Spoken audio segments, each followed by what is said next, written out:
وقفہ لینے سے پہلے میں آپ کو یہ رپورٹ دکھانا چاہ رہا ہوں کہ ہمارے پولیٹیشنز کا ریاکشنز کیا تھا، جو کہ اوورال بہت زبردست ہے.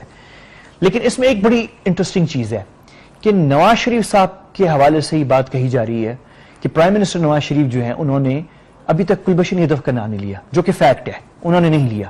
لیکن چلو ان کے فیور میں ایک بات چلی جاتی ہے یہ کہ ان کی حکومت جو ہے وہ بڑی سخت سٹینڈ گورنمنٹ نے لیا ہوا ہے کلبھشن یادو کے اوپر، اگرچہ وزیر اعظم صاحب جو ہیں خود بول نہیں رہے اس کے اوپر.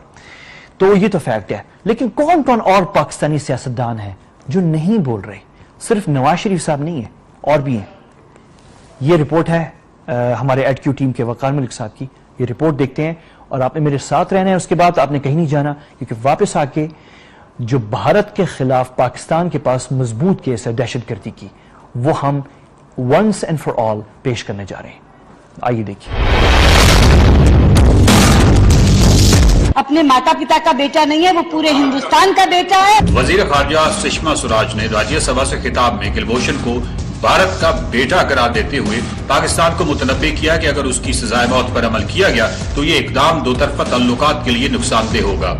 یعنی ان مثالی دو طرفہ تعلقات کے لیے جن میں بھارت، بلوچستان اور سندھ میں دہشت گردی کے بیج بوئے چلا جا رہا ہے. اس سے قبل بھارت کی وزارت خارجہ نے نئی دلی میں پاکستانی ہائی کمشنر عبد الباسط کو طلب کر کے کلبھوشن یادو کی سزا پر احتجاجی مراسلہ دیا تھا اور کہا تھا کہ یہ سزا انصاف کے اصولوں کے منافی ہے اور بھارتی حکومت اور عوام سزائے موت پر عمل درآمد کو ایک بھارتی شہری کا سوچا سمجھا قتل سمجھے گی. اس بات کا بہترین جواب وفاقی وزیر داخلہ خواجہ آصف نے دیا کہ اگر کلبھوشن کو پھانسی ہوئی تو یہ سوچا سمجھا قتل ہوگا. اس کے جواب میں میں صرف اتنا کہوں گا کہ پاکستان نے کوئی ایسی چیز نہیں کی جو قانون اور قواعد کے خلاف ہو. انہوں نے کہا کہ سوچا سمجھا قتل آج بھی وادی کشمیر میں ہو رہا ہے جہاں 2 دن میں 12 بچوں کو شہید کیا گیا. سوچا سمجھا قتل عام گجرات میں کیا گیا تھا. سوچا سمجھا قتل سمجھوتا ایکسپریس میں کیا گیا. پاکستان کسی سوچے سمجھے قتل میں ملوث نہیں ہے. بھارتی حکومت کے شدید رد عمل سے یہ اندازہ کرنا مشکل نہیں ہے کہ کلبھوشن یادو بھارتی حکومت کے لیے بے حد اہم ہے اور وہ بہر صورت اسے بچانا چاہتی ہے.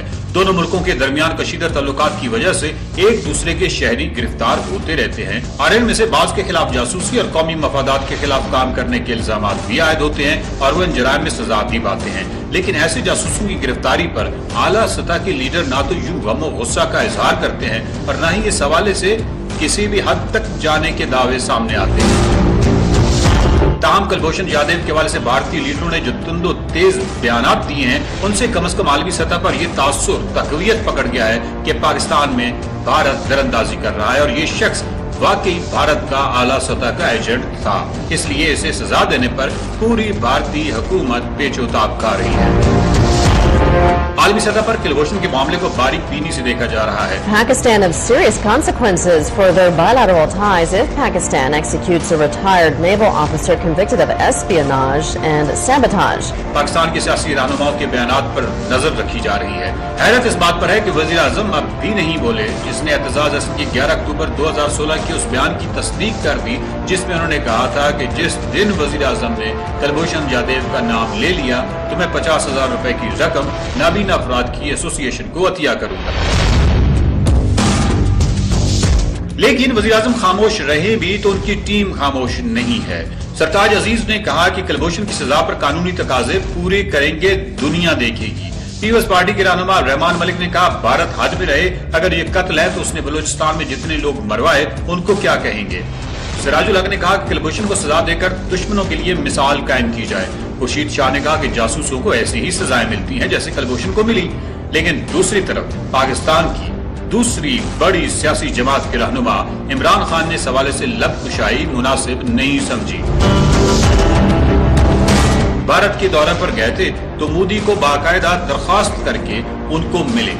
کیا یہ اس ملاقات کا اثر ہے جو زائل نہیں ہو پا رہا ایک ایسے وقت میں جب اقوام متحدہ نے بھی بھارت سے اس معاملے پر معذرت کر لیا کہ ہم اس پر کوئی رد عمل نہیں دے سکتے. پاکستان تحریک انصاف کی شری مزاری نے مسلم عسکری اتحاد پر اظہار خیال کیا ہے اور کہا ہے کہ ہم اس اتحاد پر شدید تحفظات ہیں. قومی اسمبلی میں اس حوالے سے تحریک التوا بھی جمع کروا دی. تحریک انصاف کی اپنی ترجیحات ہیں لیکن کلبھوشن پر بات کرنا شاید ان کی ترجیحات کی اس فہرست میں نہیں ہے.